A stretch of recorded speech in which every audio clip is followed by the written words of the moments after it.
Question numéro 1. Où devrait-on tracer la frontière entre Israël et le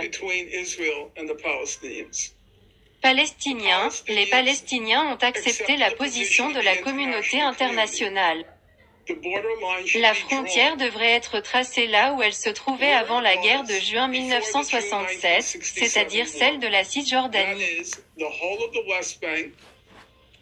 incluant Jérusalem-Est et Gaza, formerait un État palestinien indépendant.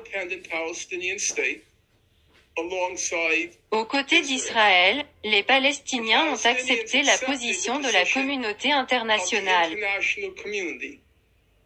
Toutes les instances juridiques du monde, la Cour internationale de justice, toutes les instances politiques, l'ONU,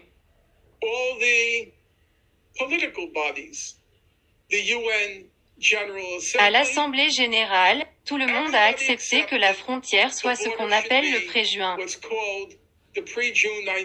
La frontière de 1967 où l'ensemble de la Cisjordanie, y compris Jérusalem-Est et Gaza, constituerait l'État palestinien côte à côte.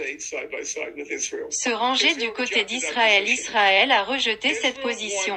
Israël voulait une partie de la Cisjordanie dans sa dernière offre lors de son dernier accord.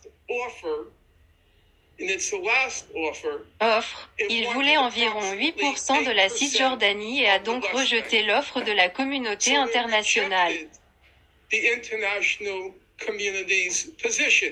La deuxième position, selon le droit international, Jérusalem-Est appartenait aux Palestiniens. État parce qu'en vertu du droit international, il est inadmissible d'acquérir un territoire par la guerre.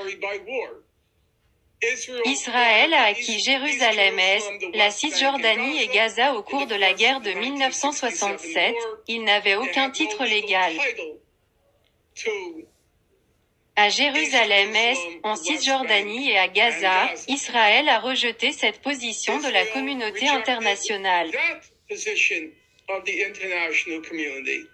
La communauté a dit qu'elle voulait des parties de Jérusalem-Est, Jérusalem numéro 3, il y a le question des colonies qu'Israël a construites dans les territoires palestiniens occupés. Il y a actuellement environ 700 000 colons illégaux en vertu du droit international en Occident.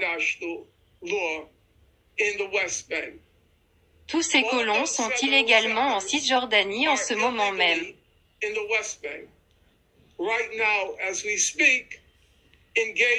S'engageant à ce stade dans un nettoyage ethnique de bas niveau en Cisjordanie, Israël voulait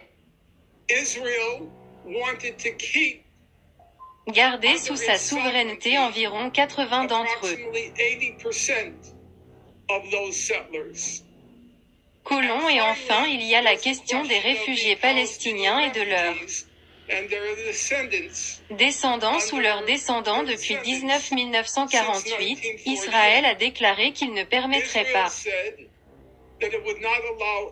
n'importe lequel de ces réfugiés à revenir en vertu de ce qu'on appelle le droit au retour, le droit international qui dit que les réfugiés ont le droit de rentrer chez eux après la cessation des hostilités.